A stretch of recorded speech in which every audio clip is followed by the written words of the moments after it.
La première question qui vient à l'esprit est « Mais pourquoi l'Union européenne se préoccupe-t-elle de la région du Sahel ?»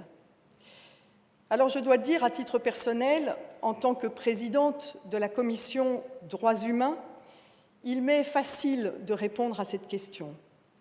En effet, comme je le rappelais, le Sahel est de plus en plus déstabilisé par la guérilla qui est aujourd'hui menée par les terroristes et qui tue des milliers de femmes, d'hommes et d'enfants, et qui les oblige souvent à fuir leur village pour éviter leur emprise. Ces situations de conflit sont de nature à priver les populations de leur droit essentiel, qui est tout simplement celui d'exister. Et ceci appelle toute la communauté internationale à se mobiliser, à mettre tout ce qui est en notre possession pour aider à éradiquer ce fléau. La Commission droits humains du Parlement européen que je préside a cet objectif de comprendre, d'analyser, de dénoncer ces violations et de donner des pistes à l'exécutif européen afin qu'il déploie des politiques de soutien à la paix. Certes, il appartient aux autorités des pays du Sahel de construire leurs solutions, celles qui conviennent au mieux à leurs environnements spécifiques.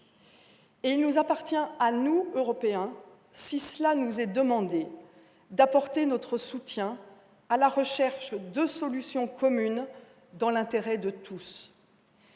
C'est donc dans cet esprit que nous avons construit ce colloque avec Emmanuela Del Rey, représentante spéciale de l'Union européenne au Sahel, mais aussi avec les deux organisations Fight Impunity et No Peace Without Justice qui nous ont accompagnés dans ce processus.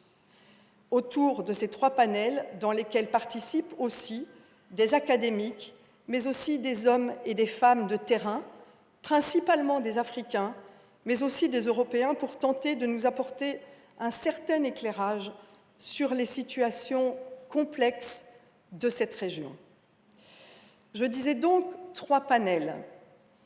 Un panel sur l'historique, les enjeux sécuritaires et les phénomènes de violence et de criminalité dans la région, qui nous donnera sans doute l'occasion de dresser un aperçu d'une situation complexe, comme je le disais. Le deuxième panel, la gouvernance et la décentralisation, qui nous amènera à analyser les pistes aujourd'hui des processus de décentralisation, leurs avantages, mais aussi les risques qu'ils présentent aujourd'hui dans la sous-région. Le troisième panel, environnement, ressources et conflits. La question qui se pose est: la région du Sahel vivrait-elle les mêmes drames si elle ne regorgeait pas de ses ressources et si le changement climatique ne rendait pas ces populations encore plus vulnérables? Comme vous avez pu le constater, mon intervention est construite sur des questions, car je suis intimement convaincue que les solutions ne peuvent être apportées que si les questions sont justement posées. D'ailleurs, ces trois panels nous donneront aussi l'occasion d'échanger et de poser un certain nombre de questions avec la société civile mauritanienne, bien entendu, mais aussi des 5 pays du G5 Sahel qui seront présentes aujourd'hui et qui poseront aussi leurs questions. Je ne serai donc pas plus longue, car j'ai hâte, bien entendu, d'entendre le discours de Monsieur le Président, mais aussi j'ai hâte de commencer à travailler sur ces tables rondes. Je nous souhaite en tout cas non seulement de poser les questions, mais peut-être de tenter de trouver les solutions, sans doute pas miraculeuses, mais peut-être les solutions communes que nous partagerions entre Européens et communautés des pays du Sahel. Merci beaucoup.